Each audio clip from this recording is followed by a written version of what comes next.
من دەمویستم لە کاردانەوەی لێدوانەکەی سەرۆکی حکومەت لەسەر دواکەوتنی موچە بەشێک لە مامۆستایانی سنووری پارێزگای سلێمانی هۆشداری بە حکومەت دەدەن و بایکۆتی هۆڵەکانی خوێندنیان کرد. ئەنجومەنی مامۆستایانی ناڕازی دەڵێن 4 ڕۆژ مۆڵەت بە حکومەت دەدەن، موچە لە 30 ڕۆژ تێپەڕێت، جگە لە بژاردەی بایکۆت خۆپیشاندانیش ئەنجام دەدەن و هیچ پاساوێک قبوڵ ناکەن بۆ دواکەوتنی موچە. سەرجەم قسەکانی سەرۆکی حکومەتی هەرێم ڕەت دەکەینەوە و پێمان وایە جگە لە پاساوهێنانەوە بۆ دزی و گەندەڵیەکان هیچ شتێکی نوێی تێدا نەبوو. دووەم، هەڵوێستی خۆمان دەخەینە پاڵ هەڵوێستی ئەو مامۆستا و خوێندنگایانەی بایکۆتیان کردووە و داوا دەکەین بۆ مانگەکانی ئایندەش لە ئەگەری پێنەدانی موچە بە 30 ڕۆژ جارێک بەبێ لێبڕین بایکۆتی دەوام و خوێندن بکرێت. لە ئێستادا بایکۆت بە چارەسەر ئەزانین لەبەرەوەی ئەم حکومەتە بێباگە بەرامبەر مافەکانی سەرجە مامۆسایان و فەرمانبەران. هەڵوێستی دواترمان کراوەیە خۆپیشاندان و چالاکی مەدەنی هەموو ڕێگایەکە گرینە بەر بۆ گەڕانەوەی شکۆی مامۆستا و فەرمانبەران و مافەکانیان.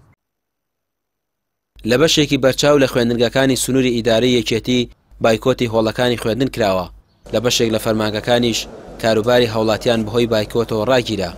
سندیکای کارمەندانی تەندروستی سلێمانیش تا ڕۆژی چوارشەمە مۆڵەت بە حکومەت دەدەن و ڕای دەگەیەنن کێشە تەندروستیەکانی سنووری سلێمانی چارەسەر نەکرێت و موچە دابەش نەکرێت لە شەمەی داهاتووەوە ئەوانیش بایکۆت دەکەن. ئەمڕۆ 41 ڕۆژە موچەی سێکتەری تەندروستی نەدراوە.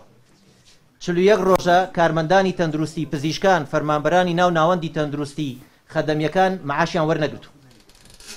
بۆیە ئێمە وەکو سندیکای کارمەندانی تەندروستی چەند ڕۆژێکە لەسەر خەتین بۆ ئەوەی کە ئەم کێشانەی پێشوو بۆمباسکردن چارەسەرکرێ بەداخەوە کێشەی موچەش هاتە سەری. فرسەتی ئەوە بە حکوومەتی هەرێم ئەدەین کە ڕۆژی چوارشەمە موچەی ناوەندی تەندروستی خەرج بکە و جگە لەوەی کە دەبێ موچە خەرج بکرێ دەبێ ئەو نەسرێ و پێداویستیانی ناو نەخۆشخانەکان دابین بکرێ ئەو پارانی کە خەرج ناکرێ ئەبێ ڕوون بکرێتەوە. بۆچی پارەی پێداویستەکانی ناو ناوەندی تەندروستی خەرج ناکرێ؟ هاوڵاتیان کە ڕوو لە نەخۆشخانەکانەکەن بە تەنها گرفتیەوە نییە کە و کارمەند و پزیشکە موچەی وەرنەگرتووە. گرفتیەوەشیە لە نەخۆشخانەکانە وا دەرمان نامێنێ، لە نەخۆشخانەکانە پێداویستی نامێنێ، لە نەخۆشخانەکانە وا بڕوا عەمەلیات نامێنێ. حکومەت بەکردەی بڕیاری داوە مانگ لە 30 ڕۆژەوە بکات بە 40 ڕۆژ. موچەخۆرانیش ئەوەیان قبوڵ نییە. لە سنووری سلێمانی دژی ئەو بڕیارە بایکۆت دەستی پێکردووە و دۆخەکە بەم شێوەیە بڕوات ئەگەری سەرهەڵدانەوەی خۆپیشاندانەکانیش نزیکە.